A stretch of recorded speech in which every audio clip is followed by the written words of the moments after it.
welcome back to my YouTube channel. මම අද ඔයාලත් එක්ක අරගෙන ආවේ අපි තනුබබත් එක්ක මම කරපු ඒ කියන්නේ යාට මම හිතුවා අකුරු බෝඩ් එක ඉංග්‍රීසි අකුරු දාලා ඉවරලා බෝඩ් එකක් හදලා දෙන්න ලස්සන යා ආස හිතන විදිහට තව චූටි යාට අතකුත් හදලා දීලා ඊට පස්සේ අතෙන් යාට කියවන්න පුළුවන් විදිහට ලස්සන අකුරු බෝඩ් එකක් හදලා දෙන්න හිතුවා. ඉතින් හැබැයි යත් එක්ක එකතු වෙලා වැඩක් කරනවා කියන්නේ චුට්ටක් හරි අමාරුයි. කියන්නේ මම කරන එකම එයාට කරන්නත් ඕනි. ඉතින් එතකොට එයා මාත් එක්ක රණ්ඩු වෙනවා. මේ තනුබබා කියන්නේ අක්කිගේ බබා. එතකොට මේ අක්කි එතකොට එයාට බයිනවා. ඊට පස්සේ එයාට බැන්නාම ආයේ එකටත් එයා මාත් එක්ක තමයි තරහ වෙන්නේ. මම හින්දා තමයි බැලුම් හැවේ කියලා. මේ ඉතින් චූටි උනාට හොඳට තේරෙනවා එයාට දැන්. ඔයාලට මෙතන පේන්නේ නැතුව ඇති. ඇත්තටම එයා වීඩියෝ කරද්දී ඒක වැටලා නැහැ. එයා මට එහා පැත්තේ ඉඳගෙන එයාට දැන් මං අදින කොලේම එයාට චිත්‍රයක් අඳින්න ඕනි. ඊට පස්සේ ඉතින් මම එයාට මලක් ඇඳලා දුන්නා පාට කරන්න.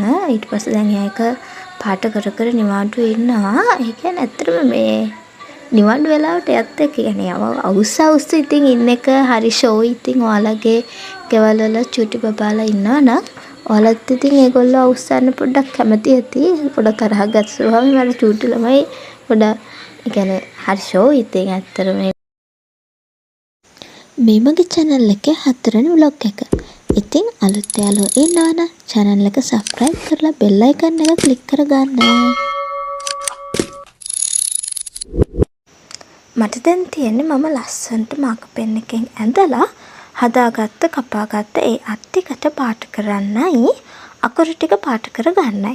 ඉතින් මම මුලින්ම අත් දෙක පාට කරගත්තා. මොකද එයාලා නිකන් අර කෝට්ටක් දික් කරලා මේ අකුරු මොකක්ද කියලා අහනවා. ඒ කියන්නේ කෝට්ටක් දික් කරලා ඒක තියලා අකුරු කියවනවට වැඩිය ওই වගේ එකක් අතක් පාවිච්චි කරපුවාම මේක පොඩි චූටි කෝටු කෑල්ලක හයි කරලා දුන්නාම ඒගොල්ලෝ හරි කැමැත්තෙන් අකුරු ටික අපිට කියලා දෙනවනේ. ඉතින් ඒගොල්ලන්ට ආස විදිහට අපි ඒ කියන්නේ ලෙසන් එකක් එයාලට කියලා දෙද්දි බබාලා ආස විදිහට කියලා දෙනවා නම් හොඳයි කියලා මම හිතනවා. ඒ කියන්නේ සම්ප්‍රදායික විදිහටම පොතේ ලියන්න නැතිව. ඔය තියෙන්නේ මම ලස්සනට පාට කරගත්ත ගහ.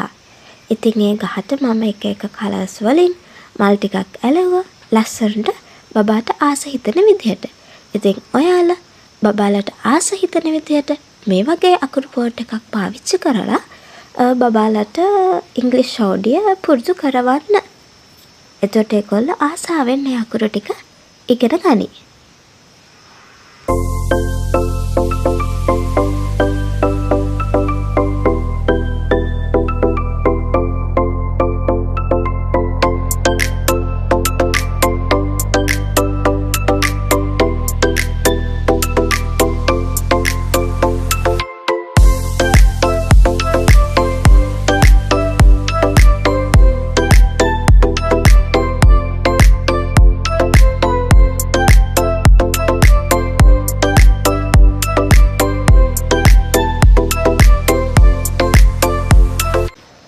ඔය තියෙන්නේ මම හදාගත්ත අකුරු බෝඩ් එක.